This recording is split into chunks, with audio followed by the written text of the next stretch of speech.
அண்மைச் செய்தியை பார்க்கிறோம். திருப்பூர் மாவட்டம் செங்கப்பள்ளியில் தனியார் பேருந்து கவிழ்ந்து விபத்து ஏற்பட்டிருக்கிறது. இதில் 2 பேர் உயிரிழந்திருக்கிறார்கள் என்ற செய்தி வெளியாகியிருக்கிறது.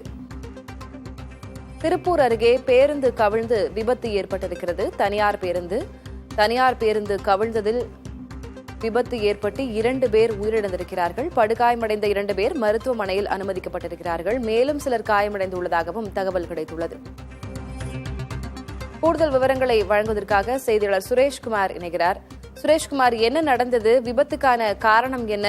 உயிரிழப்பு 2 அப்படின்னு செய்தி பதிவாகி இருக்கு. காயமடைந்தவர்களின் நிலை என்ன? திலகவதி, திருப்பூரில் இருந்து சத்தியமங்கலம் செல்லக்கூடிய தனியார் பேருந்து இன்று காலை 8:30 மணியளவில் விஜயமங்கலம் மற்றும் செங்கப்பள்ளிக்கு இடையே கவிழ்ந்து விபத்துக்குள்ளாயிருக்கிறது. முதல் கட்டமாக 2 பேர் இந்த விபத்தின் காரணமாக உயிரிழந்ததாக உறுதிப்பட காவல்துறையினர் தெரிவிச்சிருக்காங்க. மேற்கொண்டு இருவரின் நிலை மோசமாக இருப்பதாகவும் படுகாயமடைந்தவர்கள் மற்றும் படுகாயமடைந்தவர்கள் என அனைவரையும் அருகில் உள்ள மருத்துவமனையில் மற்றும் அரசு மருத்துவமனையில் அனுமதிக்கும் பணி தற்சமயம் மேற்கொள்ளப்பட்டு வருகிறது. மேலும் இது தேசிய நெடுஞ்சாலையாக இருப்பதால் போக்குவரத்தை சீர் செய்யும் பணியும் நடைபெற்றுக் கொண்டிருக்கிறது.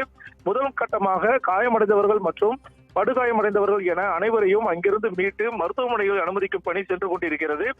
காலை நேரம் என்பதால் வேலைக்கு செல்பவர்கள், கல்லூரிக்கு செல்பவர்கள் என அந்த பகுதியில் குவிந்ததால் அதிகப்படியான கூட்டமும் இருப்பதால் அவர்களை கட்டுப்படுத்தும் பணியும் சென்று கொண்டிருக்கிறது.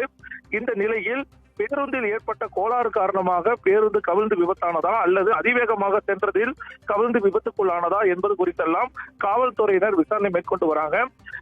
அதிகாலை என்பதால் அந்த வழியாக செல்லக்கூடிய பேருந்துகள் அனைத்தும் இதன் காரணமாக தாமதமாக செல்லக்கூடிய சூழ்நிலை இருக்கிறது. மேற்கொண்டு அந்த வழியாக செல்லக்கூடிய வாகனங்களும் மாற்று வழி பாதையில் திருப்பி விடப்பட்டுக் கொண்டிருக்கிறது. தற்சமயம் அந்த பகுதியில் படுகாயமடைந்தவர்கள் மற்றும் பயணிகளிடம் விசாரணையும் மேற்கொள்ளப்பட்டு வருகிறது.